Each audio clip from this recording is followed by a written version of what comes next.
Então, a graça e a paz do nosso Senhor Jesus Cristo a todos e a todas. Não é? Nós estamos para mais uma aula do Seminário Teológico Pentecostal do Ceará, o STPC, e eu sou o professor Gilberto Rebouças, e nós vamos estudar a disciplina de Cristologia, que é a doutrina de Cristo. Tem alguém que é a primeira vez que estuda comigo? Eu. Deus abençoe, Evandro. Amém. Eu também, professor. Eu também, professor. Oi, Carlos. Eu também. Eu também. Deus abençoe, Carlos. Tem dois Carlos Alberto aqui, né? Deus abençoe os dois. É um prazer estar com os meus queridos irmãos. E esperamos que esses nossos encontros sejam maravilhosos para todos nós. Né? Então, nós vamos começar a nossa aula. Eu sempre começo a aula com uma oração. Senhor, nosso Deus e Pai, nós nada podemos fazer sem o Senhor. E nós precisamos da Tua graça, da Tua bênção para as nossas vidas, para que o Senhor derrame sobre nós a Tua bênção, o Teu amor. Precisamos da Tua iluminação, que o Teu Espírito esteja, Senhor, conosco, para nos ensinar. Usa-me para a Tua glória, para o Teu louvor. Que em tudo e em todos o Teu nome seja hoje e sempre engrandecido. Guarda-nos do mal, em nome de Jesus Cristo. Amém. Para os irmãos que estão começando, é um prazer, né? Comigo, eu sou o pastor Gilberto Rebouças. Há 37 anos eu ensino e só tinha ensinado grego e hebraico aí para a turma. Né? Já ensinei muitos anos do pentecostal e estou retornando agora. É muito bom estar estudando a palavra de Deus com todos vocês. Deixa eu ver aqui que hora. Com todos vocês. Então, nós vamos começar agora. Eu mandei para todos vocês uma ementa, que quando a gente faz uma faculdade, a gente tem que ter uma ementa. Então, nós estamos estudando, são 4 encontros, tem tudo aí. A ementa é onde tem todas as informações que o aluno precisa saber. Então, é fundamental. Pessoal, está dando para ouvir aí, pessoal? Ok, tudo tranquilo.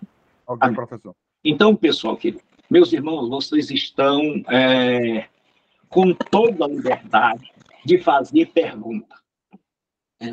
Aula não é uma coisa só de um professor falando. Aula é uma interação aluno-professor. Então, ninguém prejudica a aula quando faz pergunta. Então, nós temos aí o que nós vamos estudar, qual é o objetivo geral que vocês vão ler, né? O que nós precisamos aprender, o conteúdo, né? E nós vamos estudar a metodologia, as aulas com interação aluno-professor, professor pesquisa. Né? Aí nós vamos ter a avaliação. A média aí é 5. Né? Então, nós temos um trabalho e uma avaliação escrita. Aí nós temos aqui os encontros que eu já mandei para vocês. Nós vamos ter 4 encontros. Hoje, dia 21, dia 28, dia 4 do 11 e dia 11 do 11. No dia 4, o aluno vai entregar o trabalho. E no dia 11, nós teremos a nossa prova. Aí aqui tem uma bibliografia boa de livros que eu consulto para fazer teologia sistemática e que você pode, com o tempo, escolher. Né? Às vezes o aluno pergunta, professor, me indique um livro bom. Então, aqui eu sempre dou uma boa bibliografia para os meus alunos. Certo? Isso não significa que você tenha que comprar estes livros. Não. Isso é uma indicação para que o aluno, querendo se aprofundar, querendo estudar mais, né? Porque a gente nunca para de estudar, aí você tem aí a sua bibliografia. Eu já mandei também, para facilitar a vida de vocês, um trabalho que vai ser do material didático, que vocês chamam apostila. Então, o trabalho já está aqui, né? Eu tive muito trabalho para preparar tudo isso. Eu gosto muito das coisas organizadas. Então, trabalho de Cristologia, né? Reverendo Gilberto Rebouças. Reverendo não tem nada a ver com padre, é uma pessoa que é formada, tem nível superior e pós-graduação. Aí a resposta a estas perguntas vão estar no material didático que vocês estão adquirindo. Então a pessoa coloca o nome e está aqui a entrega, a data da entrega, 4/11. Então está aqui as perguntas, e as perguntas são todas você vai encontrar a resposta no material didático. Então, eu botei até do jeito que está lá, para que o aluno não tenha nenhuma dificuldade. Então, são apenas 10 perguntas que o aluno vai responder. E aí, quando chegar nestes pontos, que eu fiz a pergunta, eu vou pular, porque você já vai responder no seu material. Tá? Então, por exemplo, a terceira aqui, a consciência de Cristo atesta a sua divindade. O que ensina o material didático? Aí você vai lá, onde tem a consciência de Cristo, lê e responde. Aí começa a responder aqui no final. Né?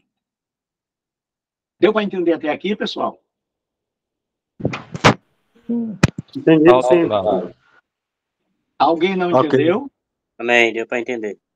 Amém. Ok. Então, de preferência, manuscrito. Aí você tira a foto e manda para o grupo. Certo? Aí, por favor, a não ser a aquisição do material, mas toda pergunta deve ser feita no grupo.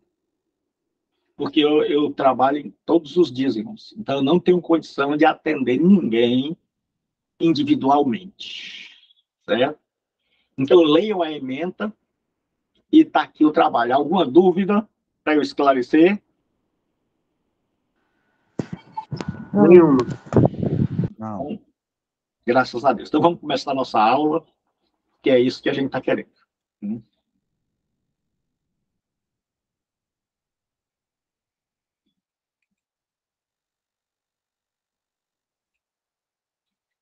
Então, quando a gente estuda Cristologia,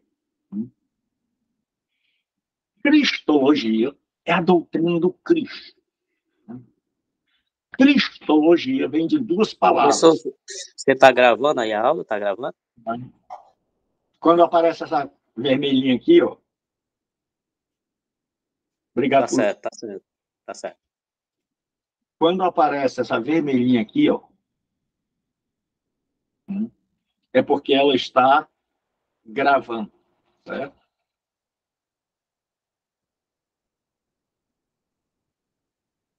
Então, vamos lá. Muito obrigado.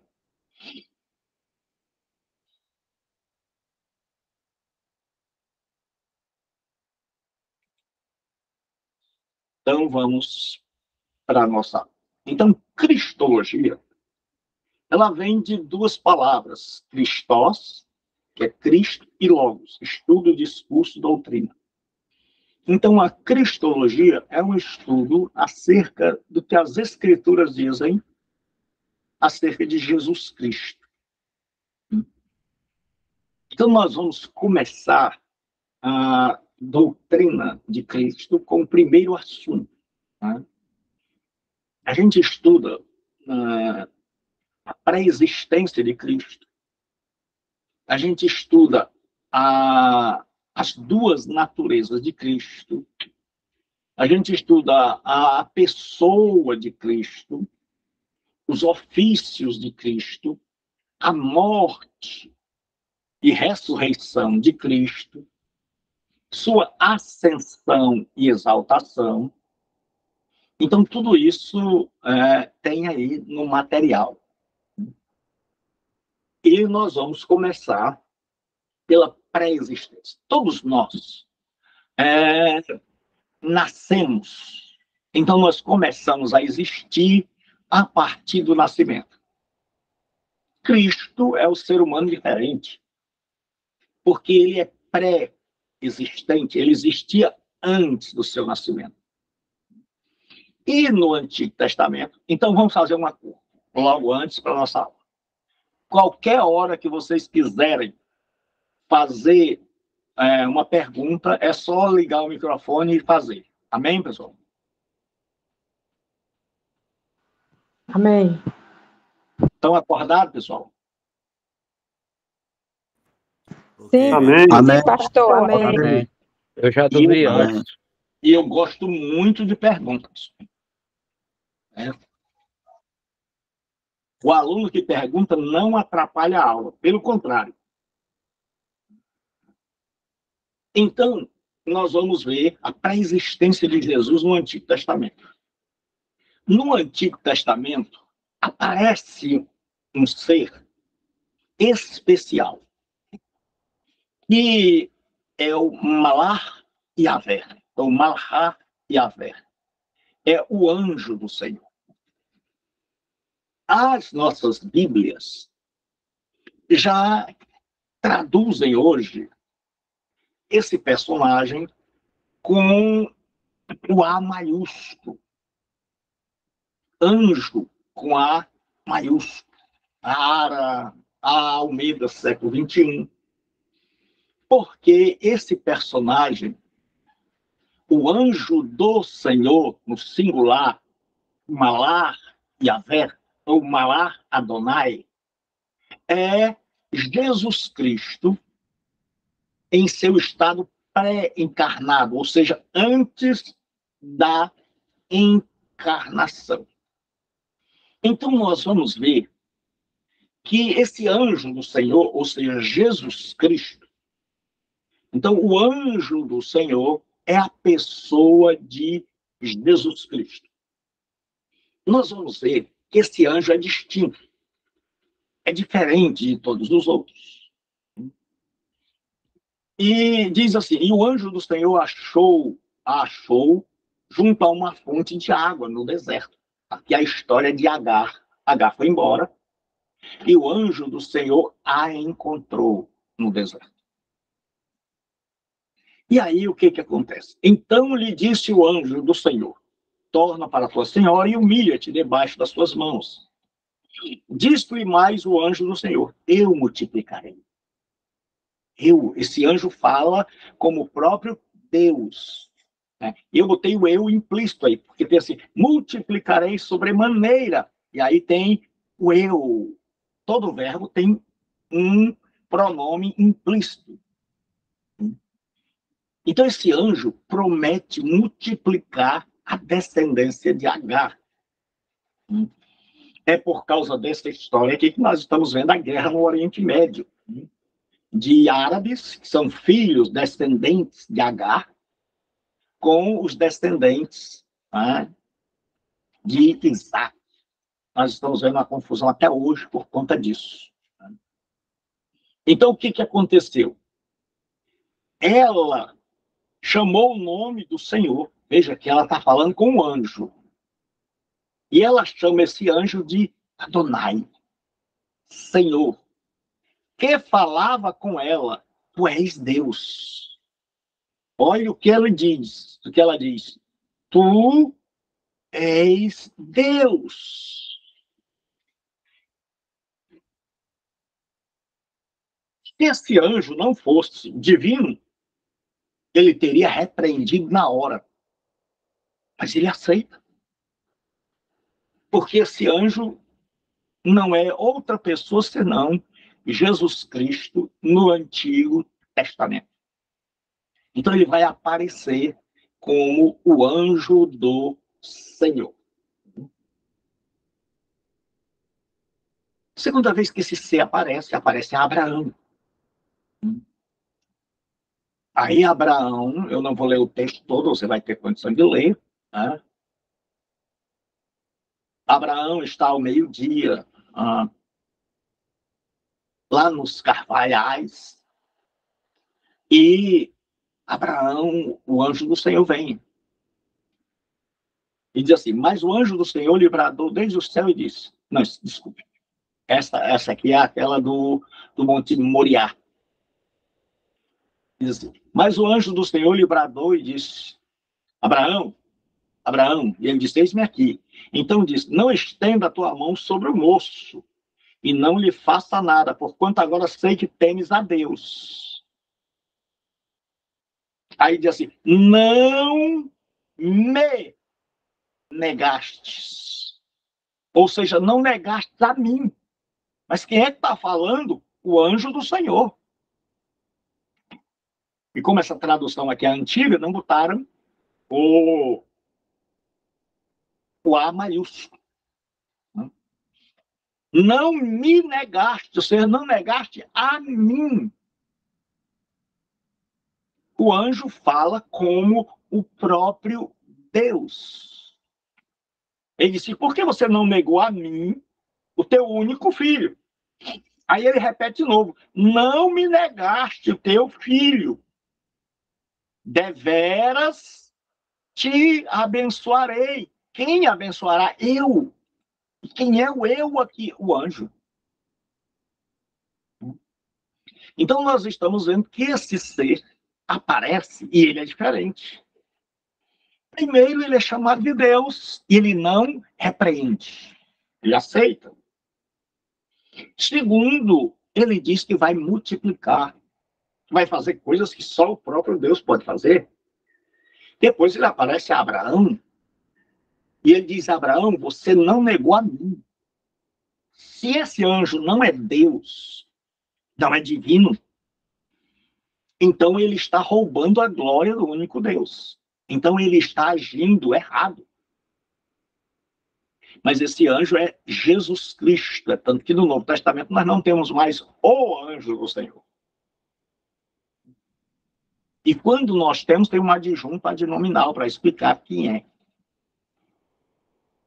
Aí nós vemos agora esse ser aparecendo a Moisés. Até aqui, pessoal, entendido? Sim. Ok. Sim. Alguma pergunta? Não. Então, Até agora não. Não. Então o anjo do Senhor agora ele vai aparecer a Moisés. Prestem bem atenção, que a gente às vezes lê o texto de forma a não prestar atenção nos detalhes. Então lhe apareceu o anjo do Senhor numa chama de fogo no meio da sarça. Então, pergunto, quem apareceu no meio da sarça?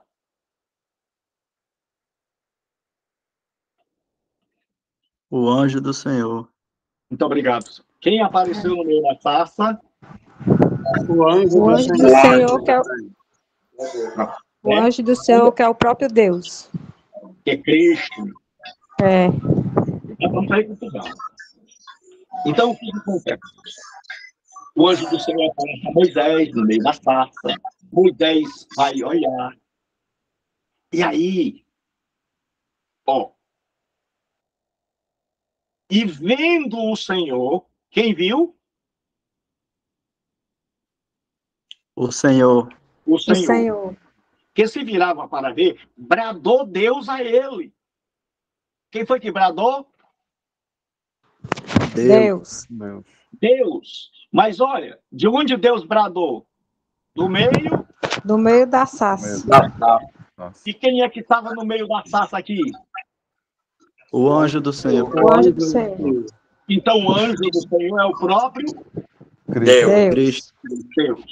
Certo? Que é Cristo, Jesus é divino. E disse mais, eu sou o Deus de teu pai, o Deus de Abraão, o Deus de Isaque, o Deus de Jacó. E Moisés encobriu o rosto, porque temeu olhar para Deus. E disse o Senhor, tenho visto atentamente a aflição do meu povo que está no Egito. Aqui nós temos outro episódio em que Moisés se encontra, tem um microfone ligado aí, pelo amor de Deus. Tem um microfone ligado. Obrigado. Então, agora, esse anjo aparece e diz, eu sou o Deus de teu pai, o Deus de Abraão, o Deus de Isaque e o Deus de Jacó.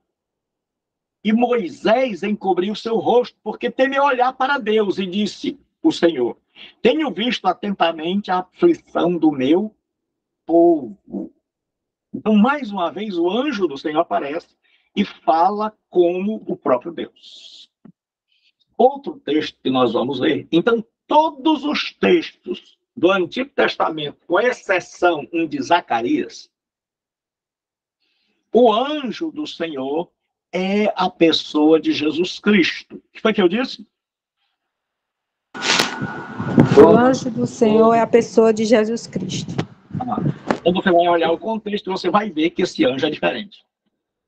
Então, no Antigo Testamento, o anjo do Senhor, por isso agora as Bíblias estão traduzindo com A maiúsculo, para ficar mais fácil, é a pessoa de Jesus. A Igreja Católica errou porque criou a doutrina do anjo da guarda. Quando diz o anjo do Senhor acampa. Quem é que acampa ao redor dos que o temem? É um anjo ou é Jesus Cristo?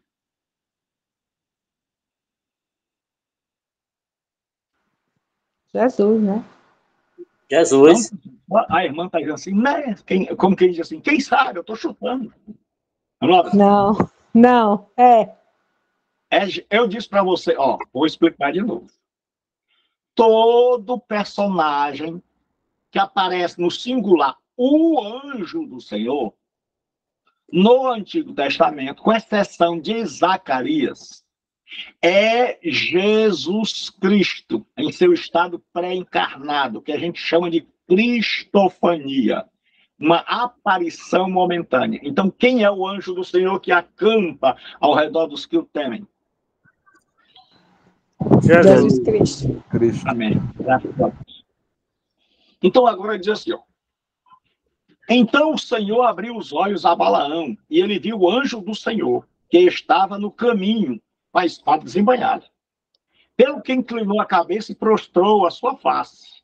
Então o anjo do Senhor lhe disse, já 3 vezes, esta parte é a tua jumenta.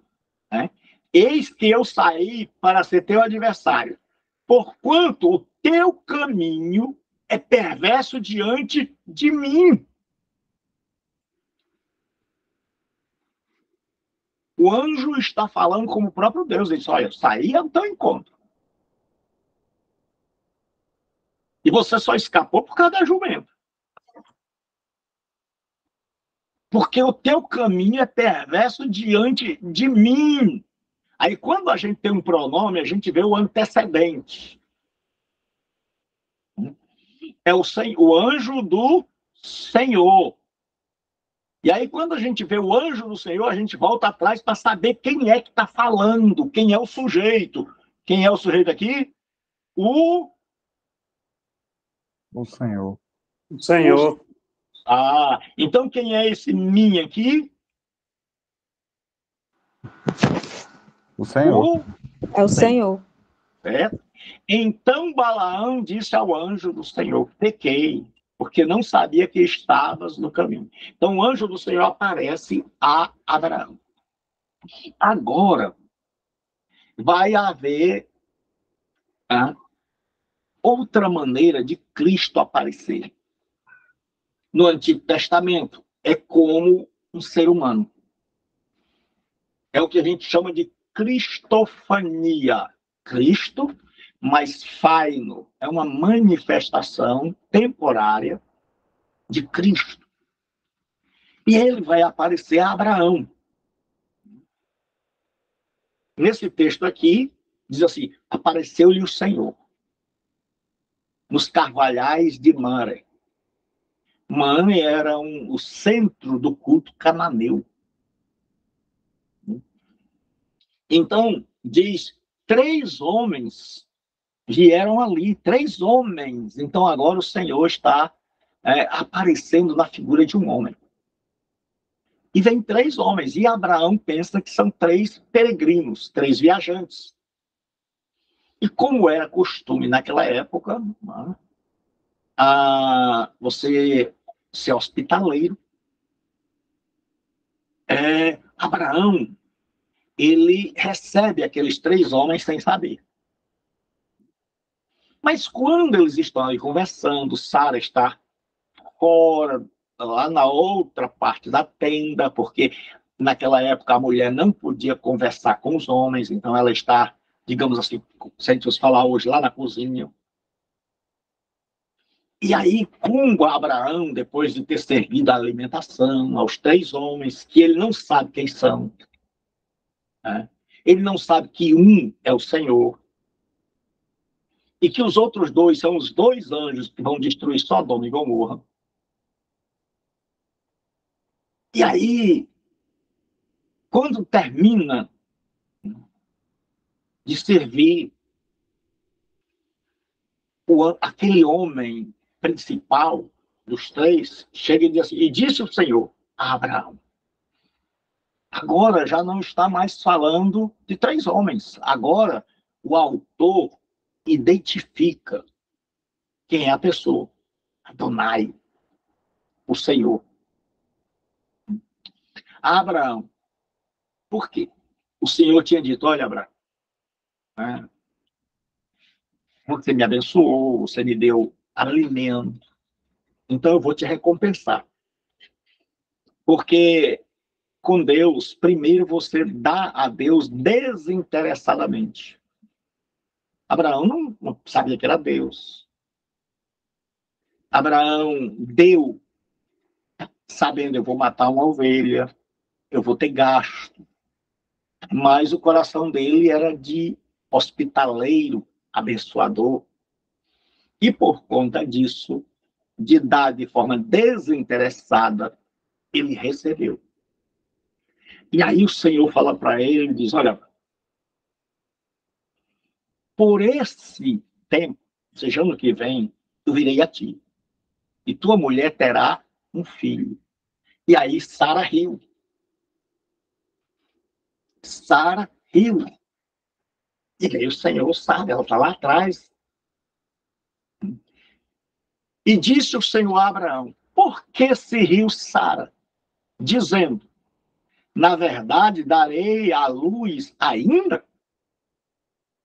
Então ela fez uma pergunta a ela mesma, ela estava pensando, e você sabia. E aí, havendo já envelhecido, então o texto mostra que esse homem é o Senhor. E vieram os 2 anjos a Sodoma, ou seja, um ficou com Abraão, esse que ficou com Abraão era o Senhor Jesus Cristo, em seu estado pré-encarnado.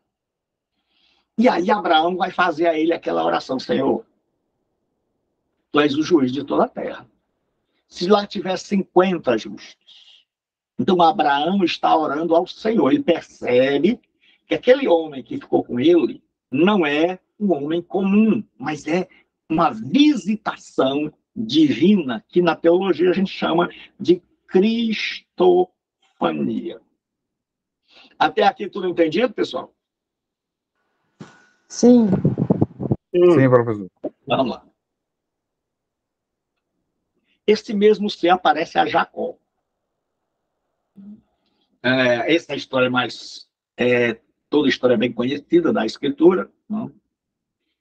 Jacó vem para sua terra, depois de passar 20 anos fora, e aí ele vai atravessar um val. Naquela época, era comum as pessoas ficarem ali e nos rios tem uma espécie de dono, uma espécie de pessoa que cobrava para atravessar as pessoas. E Jacó vem. E ele vai atravessar, passou os filhos, passou as esposas, e ele vem. Aí vem um ser. E esse ser começa a impedir Jacó de passar. E Jacó pensa que é um daqueles homens. E aí começa uma luta entre Jacó e esse homem que não quer deixá-lo passar. E aí o que acontece? Quando vai rompendo o dia, esse homem diz o seguinte: Jacó, eu vou embora. Jacó percebe e diz: não te deixarei ir se não me abençoares. Aí, e Jacó lhe disse, perguntou: dá-me, peço, saber o teu nome. E disse: por que perguntas pelo meu nome? E abençoou ali. O único ser que tem poder para abençoar é Deus.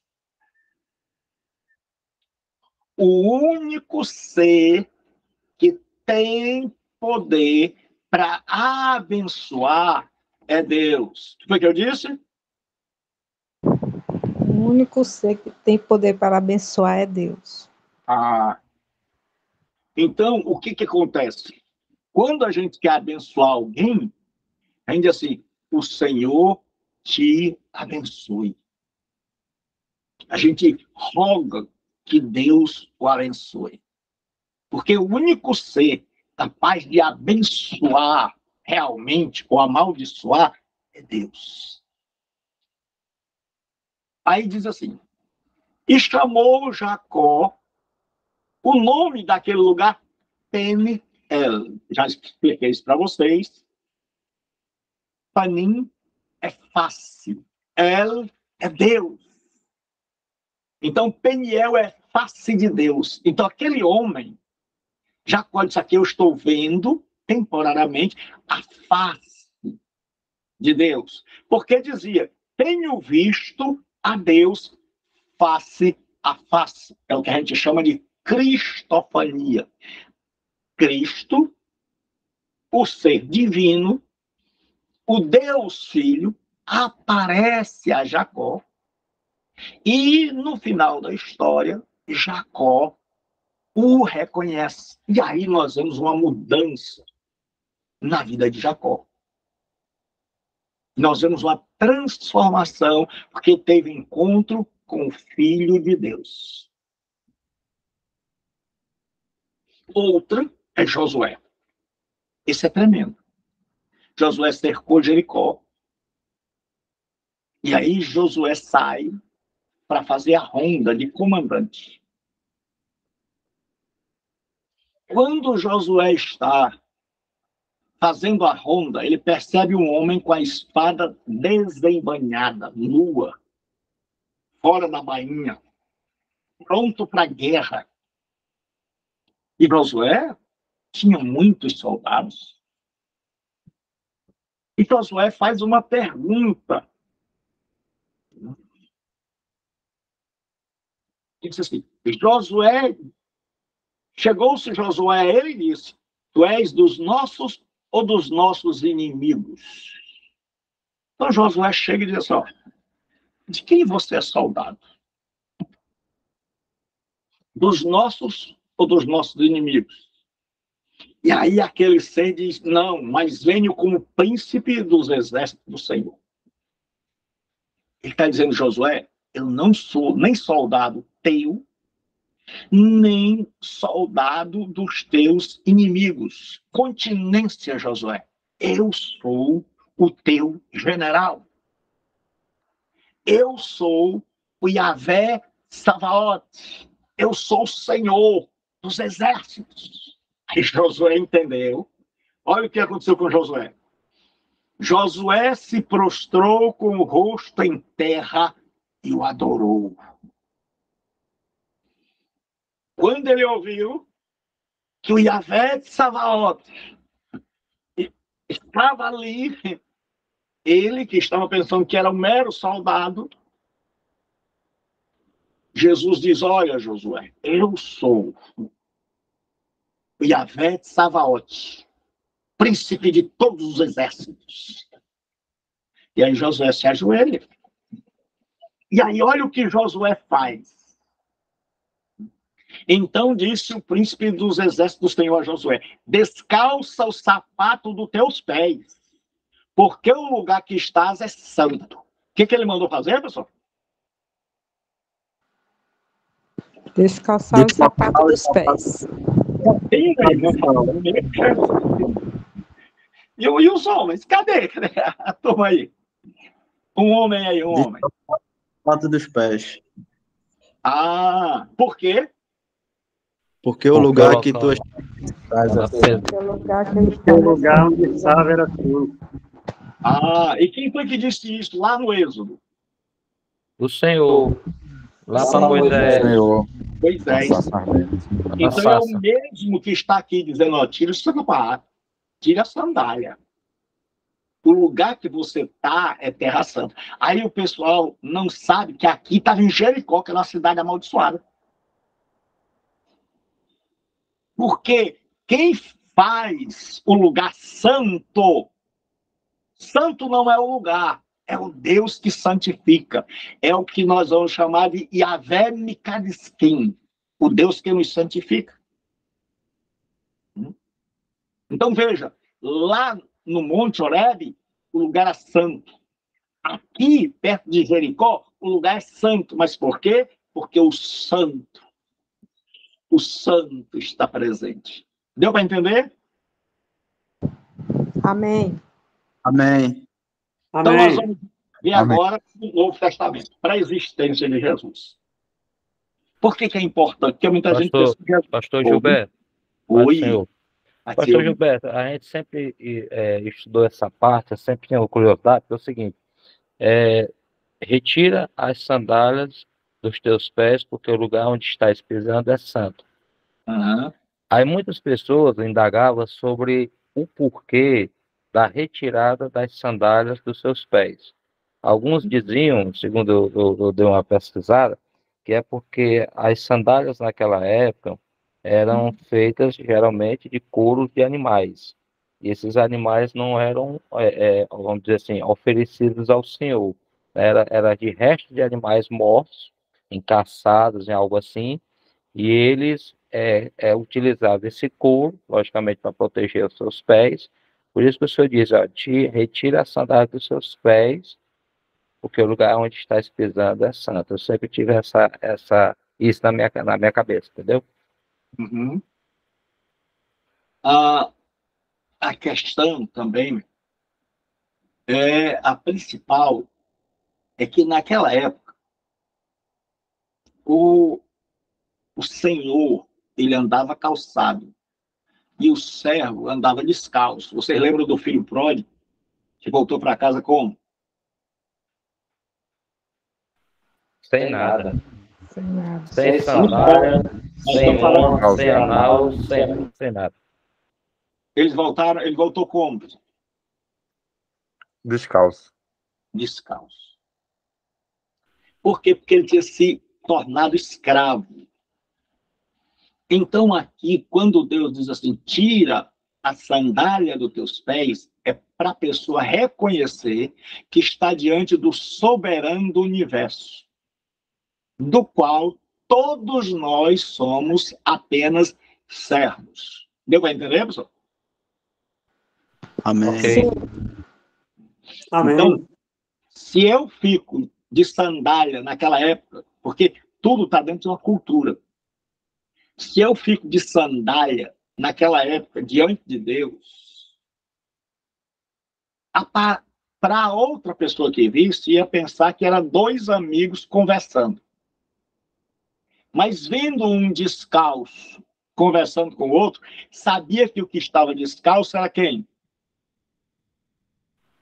Servo. Servo. E com quem ele estava falando? Com o Senhor. Com o Senhor. Senhor. Então é por isso que Deus diz assim, ó, tira a sandália. Que era para quem visse, porque a minha vida e a sua deve ser uma pregação. Para quem visse, disse, olha, rapaz, tem um servo. E ele está falando com o seu Senhor. E aí as pessoas iam perguntar, mas cadê o seu Senhor? Porque todos os senhores daquela época eram estátuas. visíveis. Mas o Deus da Bíblia é um Deus invisível. Então já era um princípio para a pessoa começar a pregar. Deu para entender, meu irmão? Você que fez a pergunta? Totalmente. Amém. Deus abençoe. Então vamos lá. Pré-existência. Por que é tão importante? Porque muita gente vai, nós vamos ver, e nós temos visto, infelizmente, que muita gente não percebe que Jesus é pré-existente.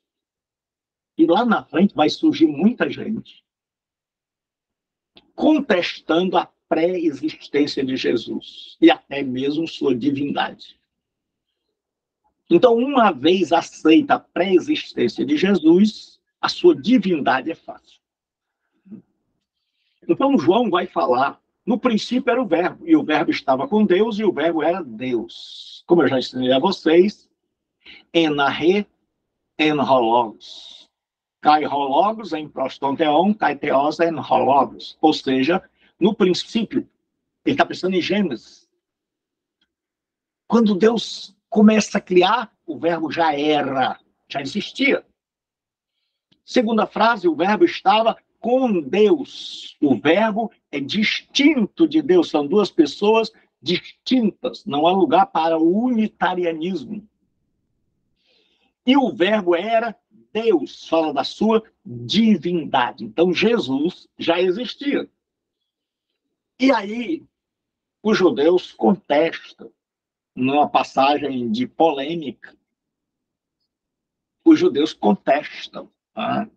Jesus disse: Abraão viu o meu dia. E aí o judeu disse: você não tem 50 anos ainda? Eles olharam para Jesus, e aí Jesus disse: olha, em verdade vos digo, antes que Abraão existisse, eu sou, ego em mim. Eu já ensinei para vocês, os que fizeram grego.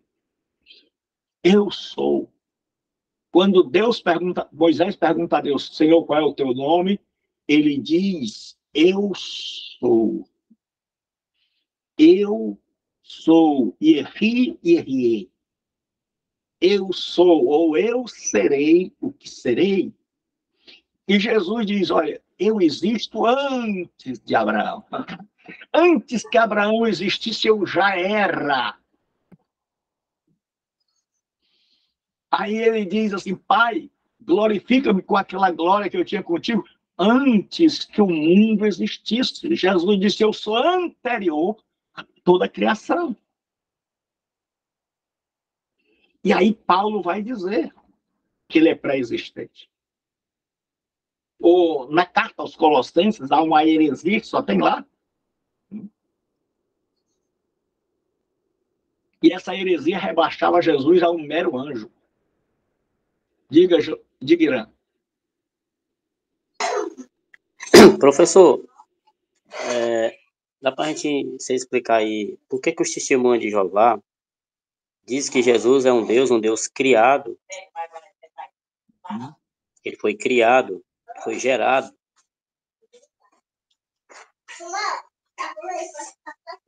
É porque assim,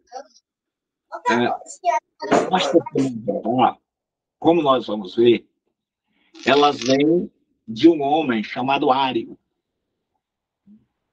Ário era um presbítero que nós vamos ver aqui nessa doutrina. E Ário ensinava que Jesus era a primeira criatura que Deus fez. E que Deus usou essa primeira criatura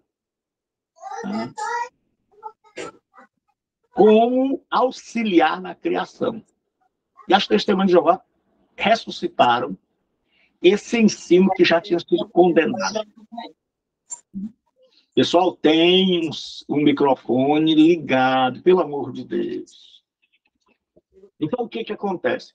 Eles usam esse texto aqui, é um dos, para dizer que Jesus foi criado. Então, ele diz assim: no princípio era o verbo, e o verbo estava com Deus, e o verbo era um Deus com D minúsculo. Mas eu já expliquei a vocês, no grego, que isso aqui não é... Isso aqui nós já vimos no grego que é enarre en hologos, ou seja, no princípio era o verbo é o sujeito. Kai hologos, e o verbo, en prostonteon, estava com Deus. E o verbo era Deus. Esse Deus aqui está sem o artigo no grego para dizer que ele é predicado nominal. Ou seja, ele vai qualificar verbo.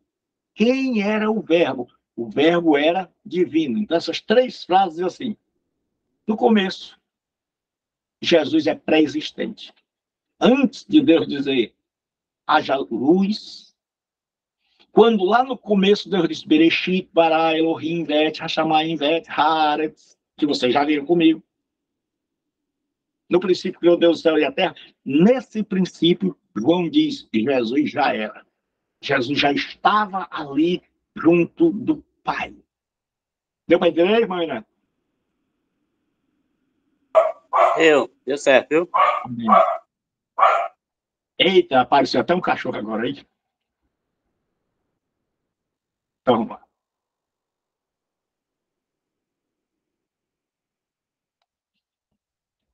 Aí Paulo diz o seguinte, ó.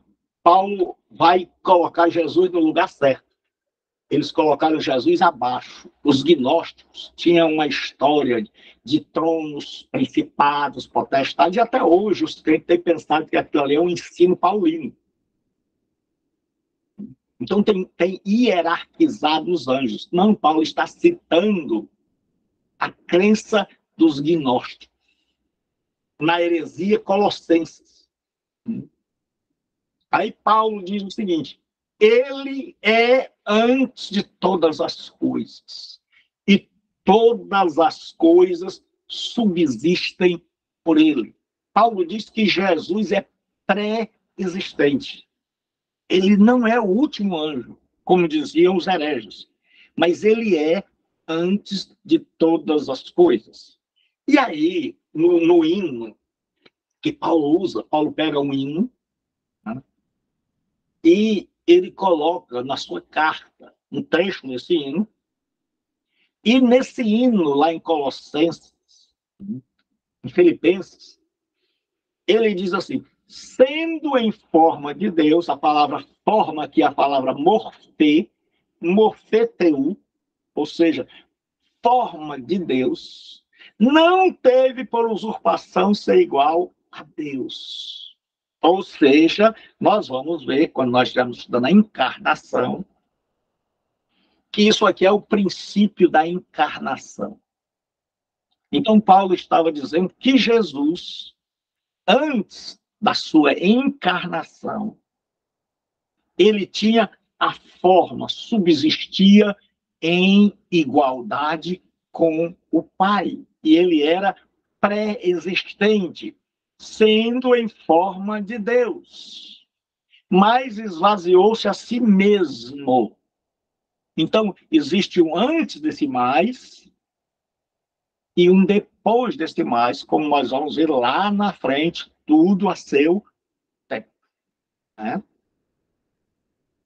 E aí, Pedro vem e defende. Então, você vai perceber que no Novo Testamento e no Velho, nós temos uma defesa da pré-existência de Jesus Cristo. Na verdade, o qual, na verdade, em outro tempo foi conhecido.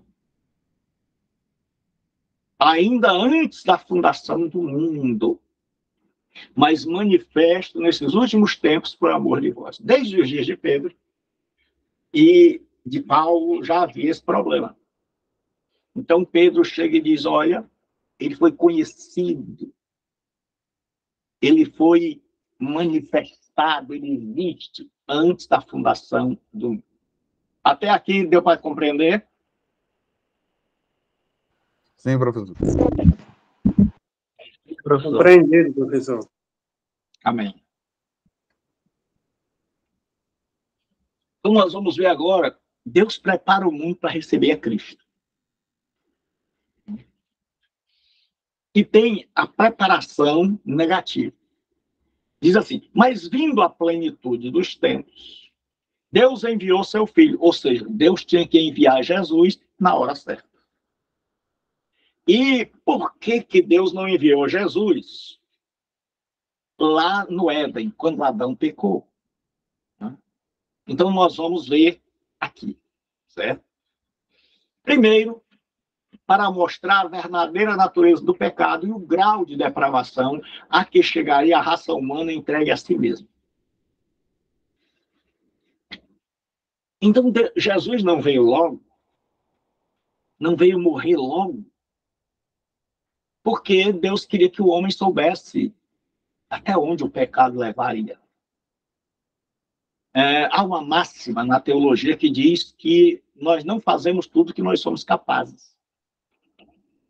Ou seja, nós temos potencial para fazer ainda mais mal. E isso é o que a Bíblia vem mostrando em sua revelação progressiva. É como se Deus dissesse: deixa a raça humana ir aí crescendo, deixa o tempo passar, para que eles percebam onde eles vão parar sozinhos. O que eles vão fazer sozinhos? Para que eles realmente, quando se converterem, se convertam de verdade. Número 2.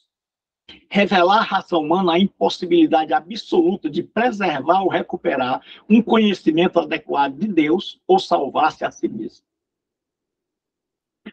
Toda raça humana, sem a revelação de Deus, se degenerou. Adorou pedra, adorou o sol, adorou a lua. Mas Deus se revelou a nós. Não fomos nós que fomos a Ele. Foi Ele que veio a nós desde o início. Adão, Adão, onde estás? Terceiro, ensinar a humanidade que perdão e restauração só são possíveis na base de um sacrifício vicário, substituto. Por isso, no Antigo Testamento você vai ver tanto animal morrendo. Era Deus ensinando ao povo perdão e reatar a comunhão, porque o pecado rompe. Com o pecado nós rompemos com Deus. O perdão reata a comunhão. Quarto, mostrar à humanidade que o objeto de Deus é a redenção e não a destruição. Deus podia ter destruído o homem. Quando o homem pecou, o desejo do diabo, o pensamento, segundo alguns estudiosos, é que o diabo imaginava assim: se eu conseguir fazer o homem pecar, Deus vai destruí-lo. Mas, para surpresa dele, Deus optou não pela destruição, mas pela redenção. E a única explicação para esta escolha de Deus chama-se graça. Graça. Porque, sendo justo, o que Deus tem de fazer é de nos destruir. Porque Ele resolveu redimir ser humano caído, só graça. Só o grande amor divino. Até aqui entendido? Alguma pergunta? Glória a Deus. Ok, Então, professor. vamos lá. Agora, a preparação positiva, né? Principalmente extra-bíblica. Você vai perceber que Deus preparou o mundo. Que Deus sempre esteve no controle. Deus nunca sai do controle. Então, Deus preparou o mundo para Jesus nascer. Então, o mundo não poderia estar de qualquer jeito por ocasião da vinda do Messias. E aí Deus usa 3 povos, particularmente. Os gregos, os romanos e os judeus. Os gregos, com a cultura. O mundo de então era um mundo fechado. O mundo de então era um mundo onde cada um tinha seu Deus, onde cada um tinha suas crenças, e ninguém transmitia para outros suas crenças. E aí vieram os gregos. E quando eles dominaram o mundo, eles disseram, olha, nós vamos levar a cultura grega, vamos helenizar. Helenizar era tornar o mundo grego, como os gregos, o mundo inteiro. Por isso que o mundo estava dividido nos gregos e nos bárbaros, nos sábios e nos ignorantes. Então, os gregos começaram a levar, tanto que a cidade de Filadélfia, Jesus eu pus uma porta aberta. Por quê? Porque a cidade de Filadélfia era uma das portas que os gregos utilizavam para levar sua cultura para as nações ali na Ásia. Então começou essa história de levar para o outro a cultura. E aí o mundo agora estava acostumado, olha. Ei, até então eu vivia como um pagão, eu vivia como um ignorante, mas alguém trouxe para mim a cultura grega. E isso ele chamava de Evangelion, era a boa notícia, a boa nova. E aí os gregos começaram a levar a boa nova deles. Quando Jesus veio e disse, façam melhor que os gregos. Vão lá e levem o meu evangelho. Se fosse antes, ninguém tinha querido. Mas agora, por causa dos gregos, o mundo inteiro estava acostumado. Segunda coisa, a filosofia grega. Os gregos começaram a pensar. E à medida que eles iam fazendo perguntas básicas como quem sou, de onde vim, por que estou aqui, para onde eu vou, eles foram acabando com a religião pagã. Não havia resposta dentro das religiões pagãs. A filosofia deu uma paulada na cabeça das religiões pagãs. Quase que levou-as ao descrédito. E aí o cristianismo vinha e trazia as respostas. Por isso é que Paulo vai lá no Areópago para poder discursar e levar a mensagem. E os gregos deixavam. Entre. Areópago era a colina de Marte, que depois se tornou o tribunal, o lugar, centro de eventos daquela época, onde você tinha, como em nenhum outro canto, o direito de expor sua convicção.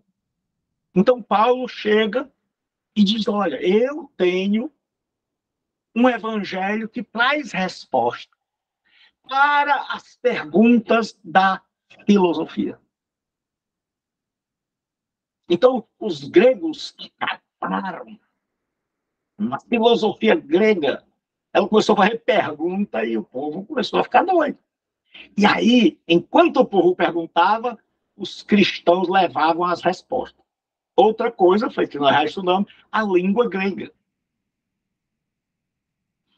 A língua grega, ela foi espalhada com a cultura grega por todo o mundo. Então, o mundo todo falava 2 línguas. Hoje, quando nós vamos preparar um missionário, a gente gasta 4 anos no seminário, mais 4 anos ensinando cultura e língua. No mínimo. Naquela época, não. Todo mundo já falava grego. Deus preparou o mundo para falar grego. Deus usou os gregos para ensinarem uma língua universal. E aí, quando o cristão se convertia, saía pelo mundo sabendo que ia ser ouvido. Deu para entender até aqui, pessoal? Estratégia de Deus. Amém. Amém. Amém, pastor. Segunda coisa, os romanos. A unificação do império. O mundo de então era um mundo de tribos, de gente que vivia se matando.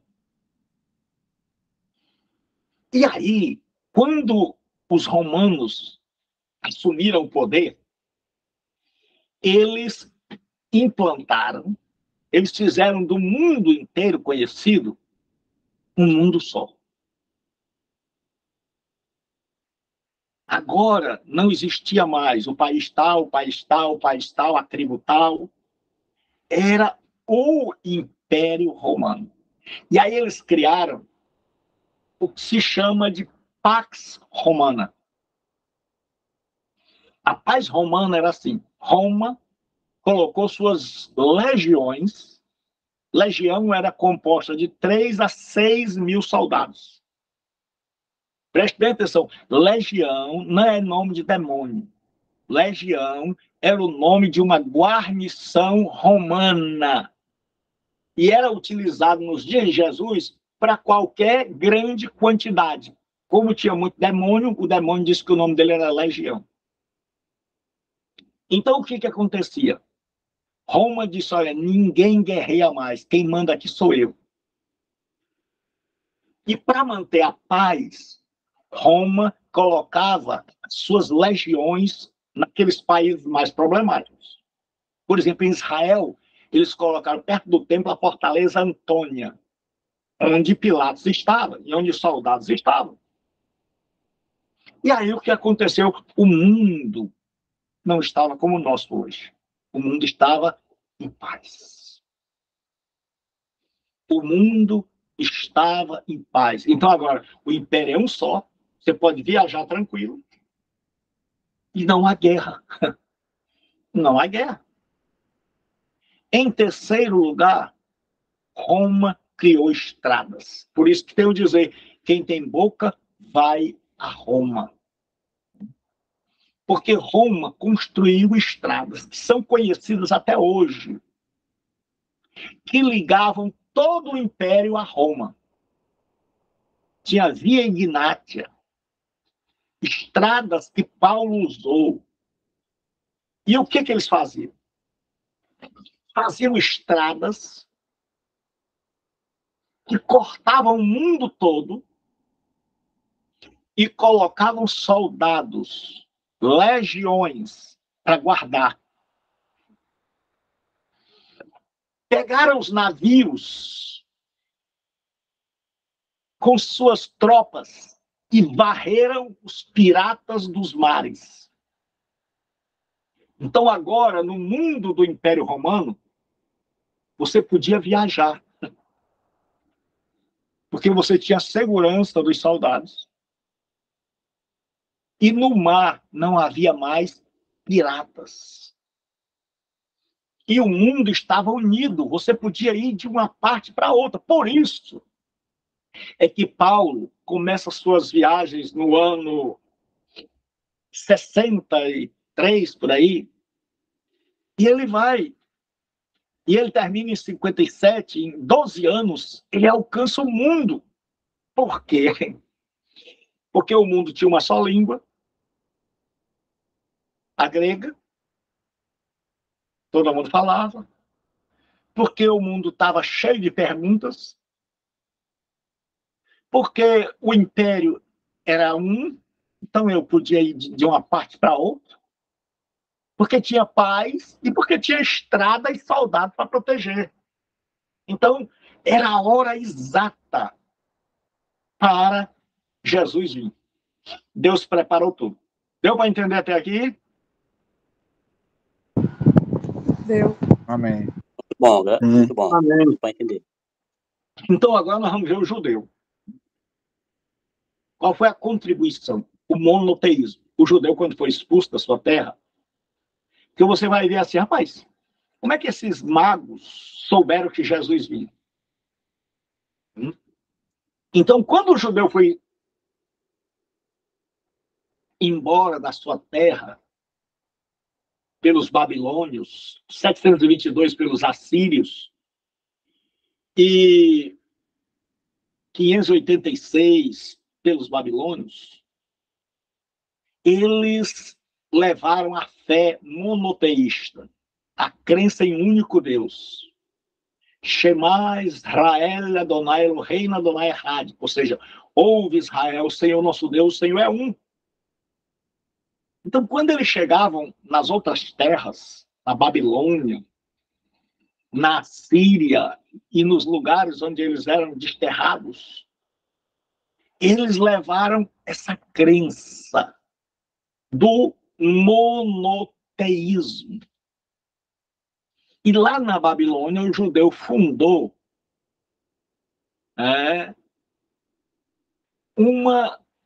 fizeram reuniões, e essas reuniões levavam o nome de sinagoga. E quando eles voltaram para a terra deles, se tornou um prédio. Mas era uma reunião, então eles se reuniam para estudar as escrituras, porque quando eles foram embora, desterrados, eles levaram para o mundo não a fé monoteísta apenas, então eles estavam num mundo de pluralidade de deuses, multiplicidade, vários deuses. Mas eles eram um povo diferente. Eles acreditavam em um único Deus. Aí o povo do mundo ficou sabendo, olha, tem uma crença aí, tem um povo que crê que há um único Deus, que o normal eram muitos deuses. O fora do normal era você crer em um só Deus. Então, como o povo sempre foi pelo que é fora do normal, o boato que passava era o judeu crê em um Deus só. O judeu crê em um Deus só. Mas o judeu levou as escrituras do Velho Testamento. E aí o que aconteceu? Eles se reuniam para estudar as escrituras. Então, muita gente veio a conhecer as escrituras através dos judeus, os pagãos, magos, pessoas interessadas. Começaram a ouvir. E aí no judaísmo tinha o judeu, tinha o prosélito, que era aquela pessoa de outra nação que tinha se convertido ao judaísmo, e tinha o temente a Deus, que era aquela pessoa que gostava de ir à sinagoga, mas ainda não tinha se convertido ao judaísmo. Tudo porque, então, o judeu levou para o mundo o monoteísmo, então o povo começou, olha, tem uma história aí de que só existe um Deus. Tem umas escrituras aí. E a terceira coisa que o judeu falou foi do Messias. Nós estamos esperando o Messias, o Mashiach. E aí agora o mundo está preparado. Religião pagã em descrédito, muita pergunta, uma língua, facilita o negócio. Estrada, paz, união, a fé monoteísta, as escrituras e a esperança em um Salvador, em um Messias. Então, o mundo agora está preparado para receber o Cristo. Deus preparou o mundo, usando que povos?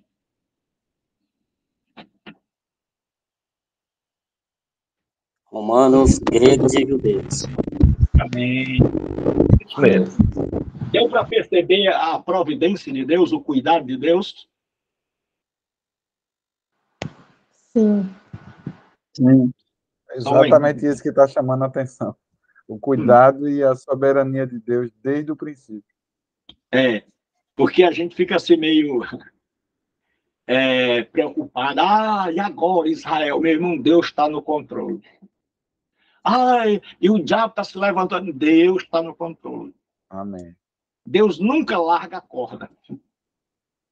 O cavalo pode ser bravo, mas Deus sabe como domesticá-lo. Aí nós vamos ver sobre a encarnação. Geralmente, o pessoal Professor, Oi? eu quero fazer uma pergunta. Amém. Qual a conexão entre lá na Torre de Babel, Deus ter criado várias línguas,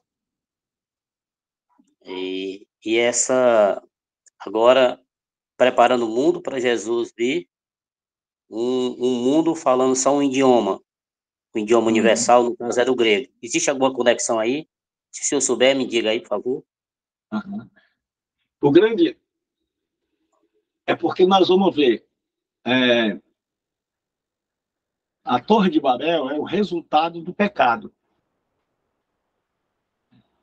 Em Babel, nós vemos que o pecado separa os homens de Deus e separa o homem um do outro.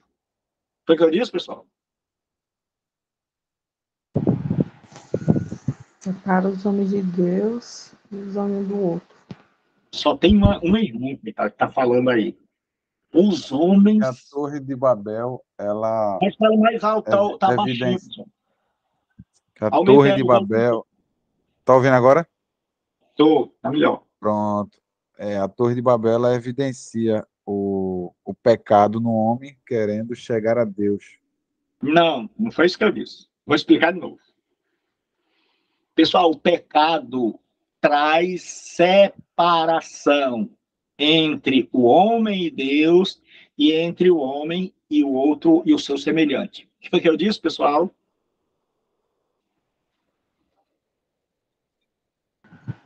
O pecado traz separação. Traz separação. De Deus do homem e Deus. Com o homem. Na verdade, o homem com Deus, né?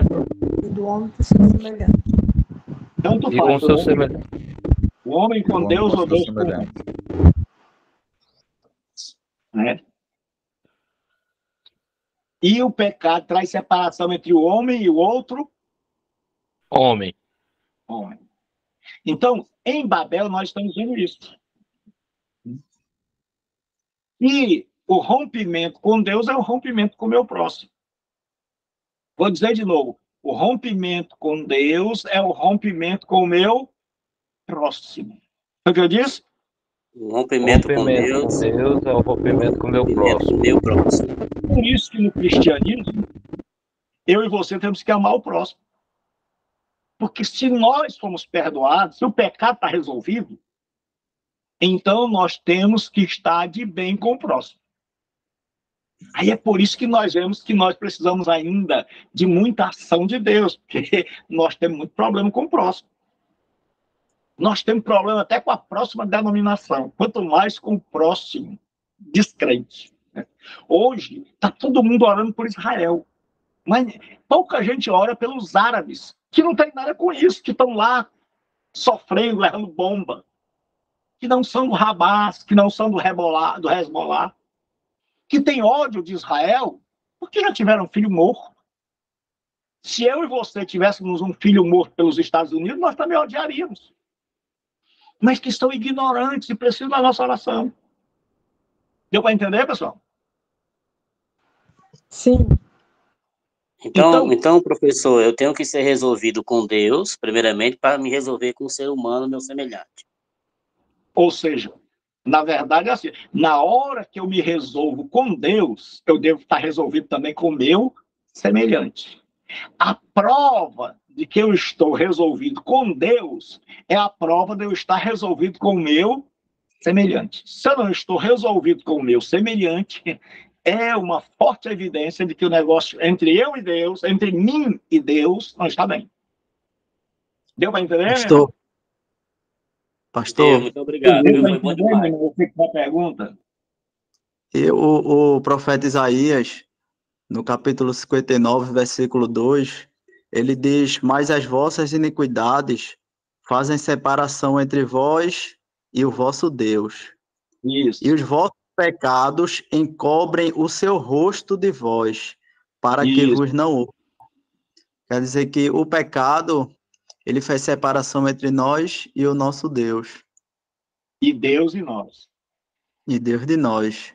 E Porque para nós estarmos em comunhão com nossos irmãos, com o nosso próximo, precisamos também estar em comunhão com o nosso Deus. a comunhão com o próximo é resultado da comunhão com Deus. Entendeu? Isso mesmo. Isso mesmo. Porque o grande problema, pessoal, é assim.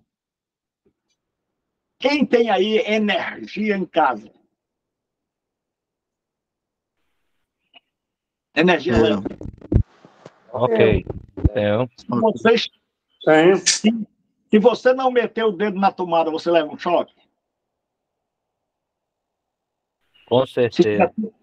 Não, se se você meter, não meter o dedo, não leva choque, não leva. ninguém leva choque. Agora, tem corrente passando lá? Tem. Tem. É. Agora, quando você pega num fio descascado, o que acontece? Jesus, misericórdia. Já era. Assim, pessoal, é a santidade de Deus. Deus é santo. E quando eu peco, a descarga da ira dele vem sobre mim. Automaticamente, como um choque elétrico, só que mais rápido.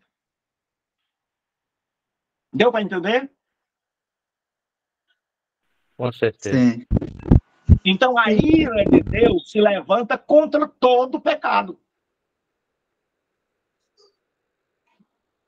Por isso é que, como citou o nosso irmão, né, ele separa-se logo da gente. Deu para entender até agora? Aqui, ó. Sim. Mas as vossas iniquidades fazem divisão entre vós e o vosso Deus, e os vossos pecados encobrem o seu rosto de vós, para que não nos ouça. Isaías 59. Isso. Porque o nosso problema, pessoal, é que a gente pega versículo assim. Mas agora, pergunto. Esse versículo aí, Deus estava falando para crente ou para descrente? Para todos. Não, você tem que saber a quem Deus estava falando. Eu creio No que era para caso, crente. para crente. Vamos lá, pessoal. Eu quero... Isaías estava pregando para quem? Para Israel. Israel era os crentes do Antigo Testamento, não é isso? Sim. Era ou não, pessoal? Sim, eram os crentes. Eu vou dar 3 opções para ver se você responde. O povo de Deus no Antigo Testamento era o Egito. 1. 2. Babilônia. Israel. 3. Balaão. 4. Israel. Qual era o povo? 4. Israel. Isso. Ah, Então Deus está falando com crente. Então Deus está dizendo, olha, Israel, vocês me aceitaram. Vocês fizeram uma aliança comigo lá no Sinai. Porque, olha, irmãos, nós precisamos parar de pegar texto fora do contexto. Principalmente nós que somos pastores. Preste bem atenção. Deus não tem compromisso com a minha palavra. Deus tem compromisso com a dele. Quando Deus está falando com Isaías, através de Isaías, está falando com um povo que conhece. E fez uma aliança e que se afastou. Aí Deus diz assim, os pecados de vocês fazem separação. Porque o povo está perguntando, Senhor, por que nós oramos e o Senhor não atende? Nós estamos na peia. E aí o profeta lembra e diz, olha, sabe o que é? Vocês fizeram uma aliança com Deus. Vocês não estão cumprindo. E aí a peia está cantando. Deu para entender, meus irmãos? Ou Amém. seja, o povo quebrando a aliança vai ser esse pecado. Porque assim, Deus tem aliança com o mundo? Não. Não. Deus bate em quem não é filho dele? Bate. Hã? Bate até no filho, não. Vai corrigir. Como é que Deus vai bater em gente que não é filho dele? Homem? É verdade. A Bíblia diz que Deus corrige. A quem ama. É o filho que ama. Ah, O filho que ama. o negócio de Deus é conosco. O negócio de Deus é conosco. Quem bate no ímpio é o cão, que é o pai deles. É o diabo. É o capiroto. Aí, no final das contas, Deus vai chamar todo mundo para as conversas. Mas Deus agora tem aliança comigo, com você. Por isso é que a Bíblia diz que o juízo começa pela casa de Deus. Não é começar lá fora, não. Começa comigo, com você. É porque tem versículo na Bíblia que a gente não lê. Vamos lá, deu para entender até aqui, pessoal? Amém? Sim. Sim. Então, nós vamos falar Amém. agora da encarnação. Encarnação, geralmente o pessoal pensa que encarnação é só o nascimento de Jesus, não é isso? É, Sim ou não? verdade. Sim.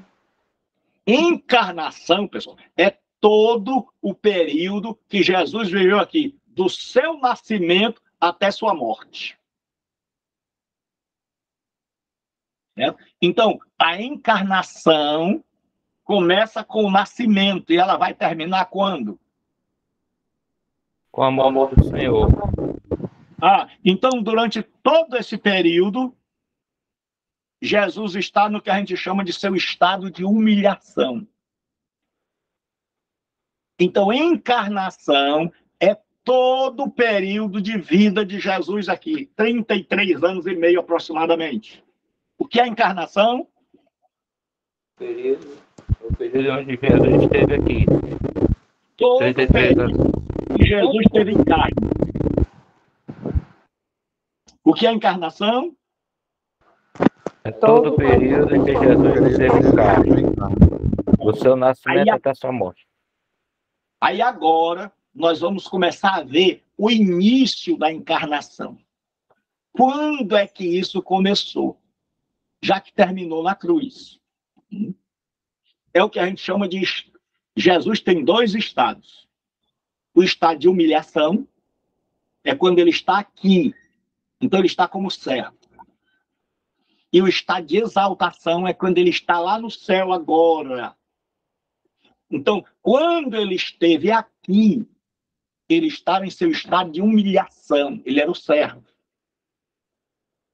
Quando agora ele subiu ao céu, ele está no seu estado de exaltação, à destra de Deus, Pai. Foi o que eu disse? Quando Jesus estava aqui, ele estava no estado de humilhação. Depois que ele ascendeu aos céus, ele está no estado de exaltação, à destra do Deus Pai Todo-Poderoso, Criador do céu e da terra. Aleluia. Parabéns, rapaz. Parabéns. 5 minutos de paideia. Vamos lá. O início, Paulo vai dizer, de sorte que haja em vós o mesmo sentimento que houve em Cristo Jesus. O povo lá em Filipos, era um povo exaltado, metido a besta, porque Filipos era a segunda cidade parecida, era a primeira cidade para parecer com Roma. Então o pessoal lá tinha um maior orgulho, era tudo gente metida a besta. Andavam, vestiam-se como romanos. Então até os crentes eram exaltados. E aí Paulo disse, pessoal, Jesus não agiu assim. Aí ele disse, eu espero que haja em vocês. Aí ele cita esse cântico, que era um cântico muito conhecido. Algumas Bíblias já estão trazendo diferente, já estão reduzindo esse texto para que a gente veja que era um cântico antigo, que Paulo pega e usa agora esse cântico para ensinar aqueles crentes metidos a besta, a humildade. Aí ele vai falar de como é que Jesus era e o que Jesus se tornou. Ele diz que houve também em Cristo Jesus, que sendo em forma de Deus, então Jesus estava no céu, no mesmo pé de igualdade com o Pai. Jesus está onde? o céu no mesmo pé de igualdade. Então tem aqui Pai e aqui o Filho. Então agora os dois estão no mesmo patamar, iguais. O qual, sendo em forma de Deus, não teve por usurpação o ser igual a Deus, mas esvaziou-se. Esvaziou-se. Ou esse verbo é o verbo kenou, pode ser também aniquilou-se. O que é isso? É mais ou menos assim. Um rei tem a roupa de rei, o trono de rei, mas ele quer conhecer os seus súditos. Aí ele tira aquela roupa de rei, veste a roupa de mendigo e sai passeando. Ele vai conhecer as pessoas agora ou não? Vai. Sim. As pessoas vão dizer para ele o que acham do rei? Vão. Estão pensando que estão falando com quem? Com uma pessoa comum. Do Mas mesmo ele nível mudou na deles. essência? Como? Esse rei que nós estamos falando mudou na essência? Não. Não. Ele continua o mesmo? Sim. Rei. O que mudou nele? As vestes. As vestes, a maneira de andar, a maneira de falar, o que vai Não comer. chamar atenção. Não chamar a atenção das pessoas. Então, quando Jesus se esvaziou, foi assim. Ele veio à Terra como um homem. Deu para entender? Amém. Então, agora ele está aqui, igual a nós. Mas ele é Deus. Ele é Deus. Ele é Deus. E aí, o que acontece? Diz assim, ó. Esvaziou-se a si mesmo, tomando a forma de servo. Fale, Barbosa.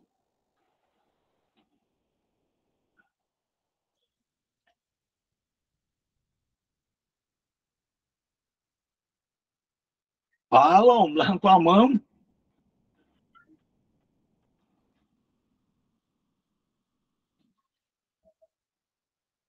O microfone tá ligado? Meu irmão, um Barbosa levantou a mão aí. Eu quero saber quem é. Então, vamos lá.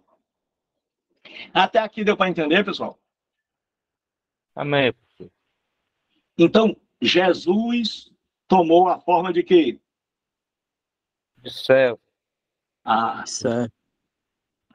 Servo. Era um diácono. Oi? Glória. Era um diácono. Não, meu. Não, diaconato a serviço. Servo.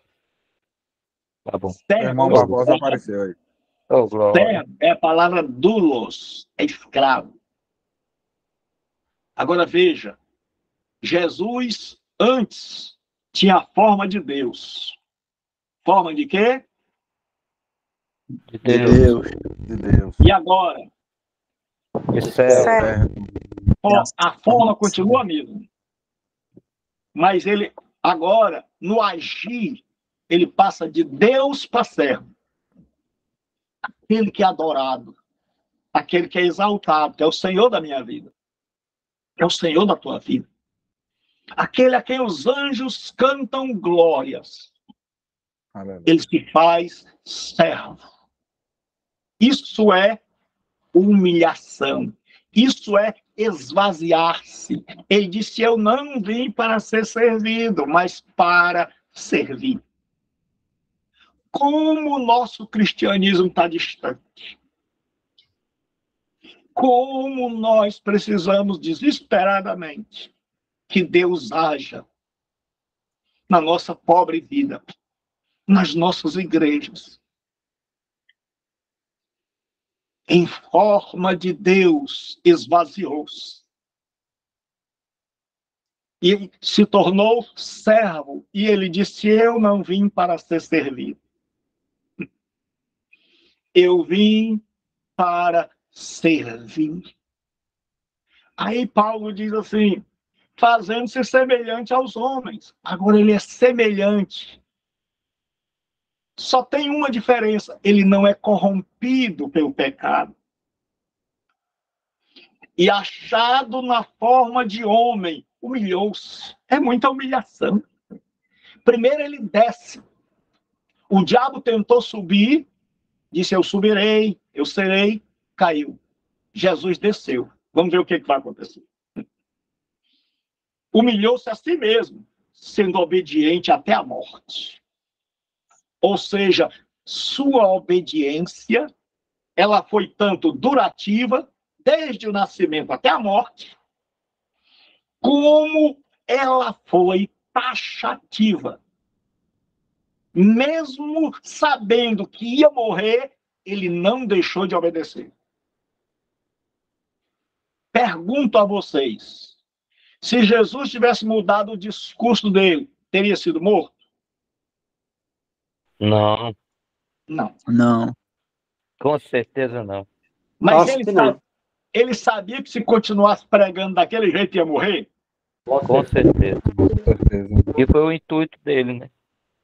Ah, O intuito dele foi esse mesmo. é por isso que eu estou dizendo. Veja como nós somos diferentes. Nós, quando a gente vê que o bicho está pegando, a gente acalma. É ou não é? É. É verdade. Até mesmo nas nossas denominações. Quando a gente vê que o pessoal vai pegar no pé da gente, o pessoal começa a acalmar. Fica todo mundo calminho, calminho. Pastor, Oi? quando Jesus estava orando, ele disse: ó Pai, se for possível, passa de mim esse cálice, mas Isso. todavia que seja feita conforme a sua vontade. Uhum. Esse cálice que ele se refere era justamente a sua morte na cruz, não era? Isso mesmo. Sacrifício calvário. Oi? Era quando ele fala, passa de mim esse cálice, ele estava se referindo à sua morte na cruz, ao seu sacrifício calvário, né? Isso. Mas é porque era assim. Na época, era comum, quando as pessoas iam morrer, Sócrates foi morto assim, dava-se um cálice de veneno. Então, se tivesse mais de uma pessoa, o primeiro que recebeu o cálice podia dizer assim: eu posso passar o cálice para o fulano morrer primeiro que eu? Ou o outro que estava mais desesperado dizia: deixa que eu bebo primeiro. Então, havia muita gente para Sei. morrer. Mas quando Jesus vem, não tem um substituto. Não tem um segundo. Então, Jesus quer mostrar a mim e a você e ao mundo que Deus não tem um segundo Salvador. Que só é Ele. Aí ele diz: Pai, se é possível, passa de mim esse cálice. Ou seja, arruma aí algum anjo. Arranja aí algum homem. Aí o pai, é a única oração de Jesus que o pai não responde. O pai fica calado. Aí Jesus ora de novo, para que o mundo inteiro saiba: não há debaixo do céu nenhum outro nome pelo qual importa que sejamos salvos. Ontem eu disse para os meus alunos: nós não somos salvos porque entramos na igreja. Nós não somos salvos porque paramos de beber. Nós somos salvos pelo sacrifício de Jesus. Por sua graça e por causa do seu sacrifício, nós abandonamos o pecado porque nós vimos: não dá. Jesus é tão bom. Morreu para me libertar do pecado. E por que eu vou continuar nele? Então eu não sou salvo porque eu deixei de beber, porque eu deixei de me prostituir. Eu sou salvo pela maravilhosa graça de Deus que atingiu a minha vida. Deu para entender, pessoal? Glória a Deus, aleluia. Vamos lá. E achado na forma de homem, humilhou-se a si mesmo, sendo obediente até a morte. Então ele sabia que ia morrer, mas continuou obedecendo. Ele sabia, pai, se eu continuar fazendo o que o senhor mandou, eu vou morrer. Essa turma aí vai me matar. Porque Jesus ensinava a gente até nas orações. Quando ele ora por Lázaro, ele diz assim, pai, eu sei que o senhor sempre me ouve, mas eu disse isso por causa dessa turma que está aqui. Até nas orações, Jesus pregava. E aí, diz assim, e morte de cruz. Por que Paulo está falando? Porque morte de cruz é a pior morte do Império Romano. Morte de cruz é a pior morte. Era a morte que um cidadão romano não podia receber. Era a morte que era destinada só a escravo e a criminoso. Era a morte que os romanos destinavam quando eles queriam usar alguém para mostrar ao mundo, não nos desobedeça, porque senão o seu fim será esse. Aí Paulo disse, não foi qualquer morte, foi a morte de cruz, que para o judeu fazia da pessoa maldita. O judeu apedrejava e depois pegava o corpo e colocava em cima de uma estaca. E os romanos vieram com a morte de cruz. Então Paulo disse, olha, ele veio aqui e se tornou obediente até a morte e morte de cruz. Aqui termina a encarnação. A encarnação vai do nascimento até o quê? A morte do Senhor na cruz. Então, todo o período que ele esteve aqui. Aí agora vai começar a segunda parte, que é a sua exaltação. Por isso também Deus o exaltou soberanamente. Por quê? Porque ele morreu em profunda obediência. E lhe deu um nome que está acima de todo nome, para que ao nome de Jesus se dobre todos os joelhos que estão no céu, na terra e debaixo da terra. Era uma maneira de dizer tudo. Tudo. É o que a gente chama de semitismo. É para dizer tudo que existe se dobra ao nome de Jesus. E aí ele diz, e toda língua confessa que Jesus Cristo é o Senhor. Naquela época, Kyrios, Senhor, era o imperador. E Paulo diz, e toda língua confessa que não o Nero, mas o Cristo é o Senhor. Então, agora, nesse texto, nós temos o começo da encarnação. Jesus está lá no céu com o Pai,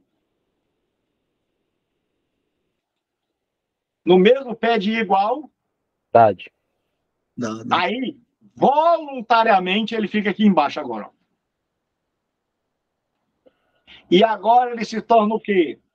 Estou escrevendo aqui, ó. Servo. Servo. Ele se torna o quê? Servo. Servo. Então, o que Deus espera de mim e de você é encontrar servos. Amém. É encontrar não gente brigando por cargo, para subir, mas é gente que esteja disposto a dizer, Deus, eu quero ser servo. Isso é tão difícil. Ele se fez servo.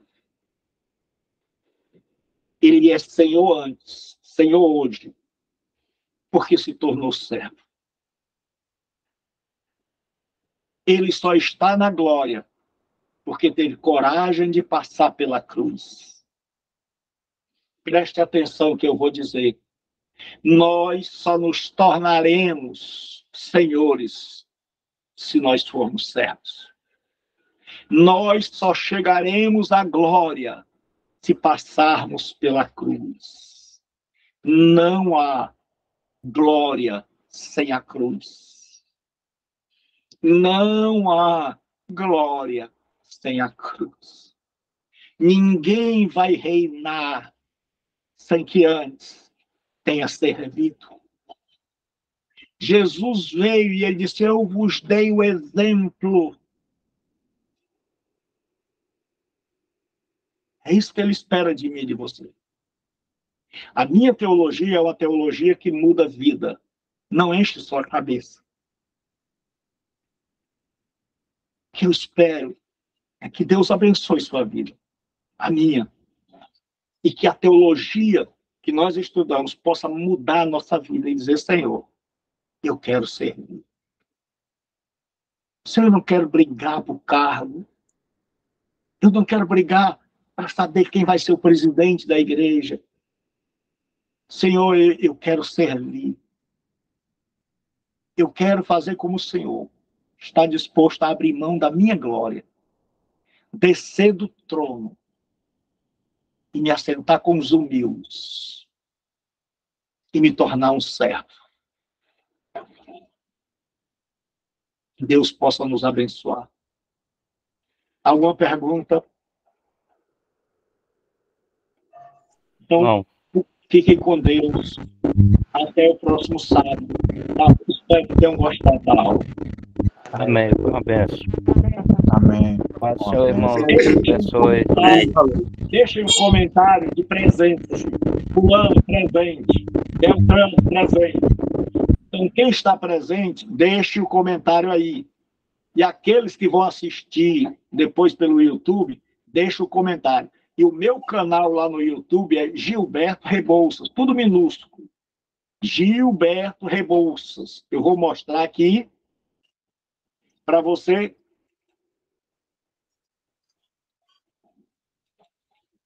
ver. Você vem aqui, escreve Gilberto Rebouças, tudo minúsculo. Tudo minúsculo. Vai aparecer isso aqui, ó. Aí vai aparecer assim, se inscrever. Aí quando você se inscreve, você tem acesso a tudo isso aqui, ó. Mais de 600 vídeos com todo tipo de aula. Ó, é muito, pessoal?